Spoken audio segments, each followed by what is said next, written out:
Favorite ko? Coffee ko Blanca. Delicious ba? Di lang yan. Creamy? Di lang yan. Gentle din sa coffee. Coffee ko Blanca with creamy roasted coffee and New Zealand milk. Not only creamy, but gentle sa tummy too. Switch na! Coffee ko Blanca. Creamy, gentle sa tummy.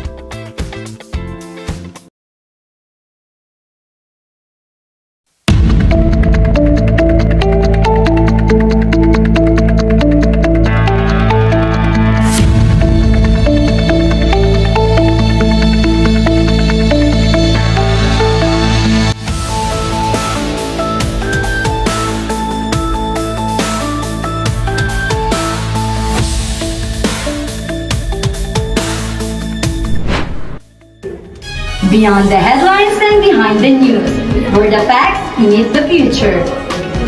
From our central hub to your front row, you're plugged into the news, babe. I am Paul. And I am April.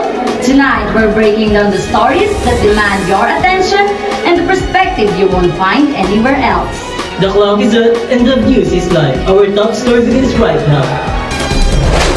For the breaking news, Venezuelan President Maduro and his wife arrested by the U.S. forces for aligned drug trafficking. Over 4 billion worth of shabu seized in Venezuela City. Family involved in drugs is high-value target.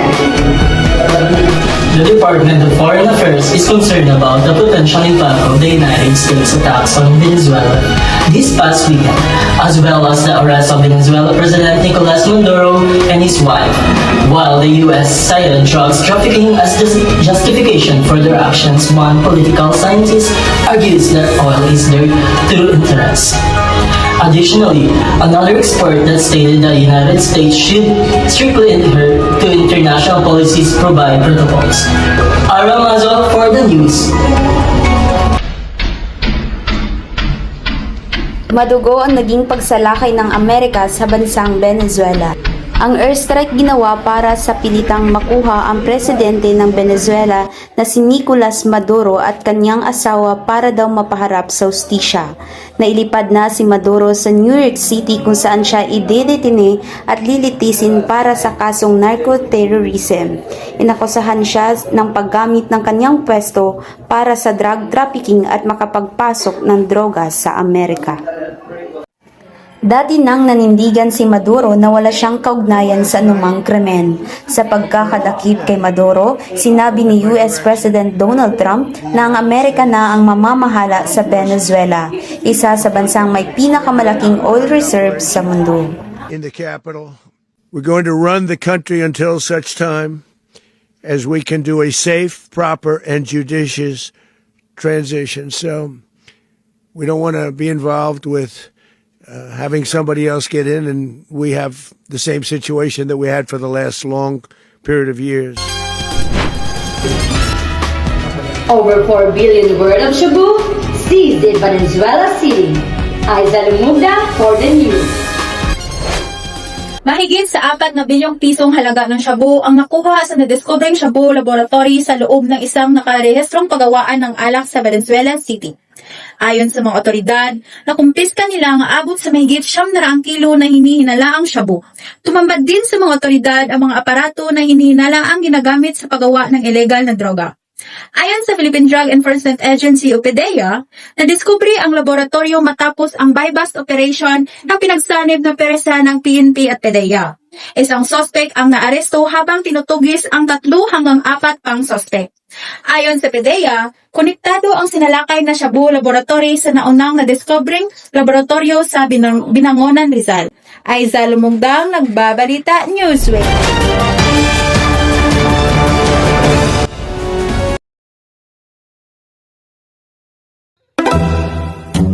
Ba't buhaghag? Lumala! Buhaghagard na! Hindi ka kasi nag-conditioner. Shampoo lang? Kulang. Boost Hair's Beauty with new Cream Silk Vitamin Boost. Cream Silk has 10 times more vitamins and argan oil. It conditions inside out for up to 10 times straighter. All day no buhaghag, parang blow-dry levels to hair. Get boosted for more every day with new Cream Silk, now 30% more.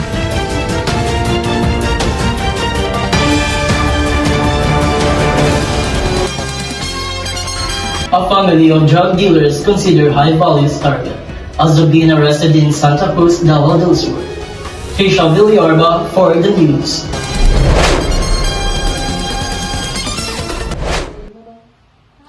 Pidiya niya, pidiya.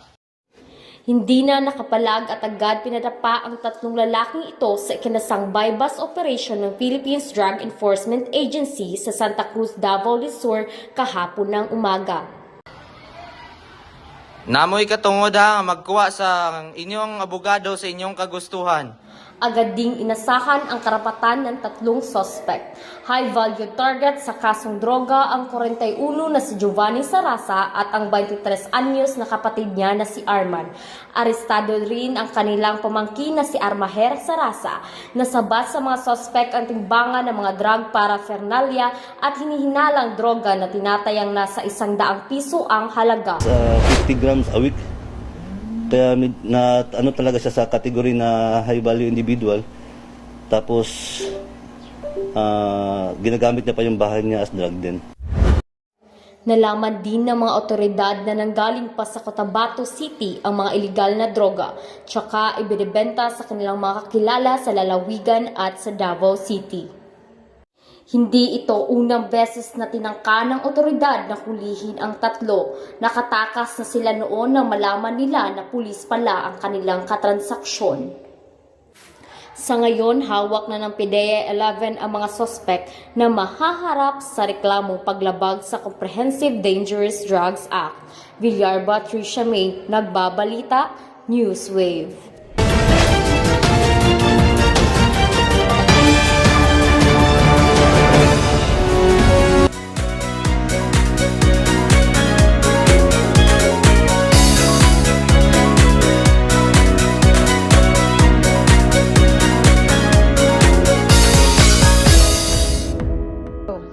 Riding the latest tide of celebrity news and trending hits.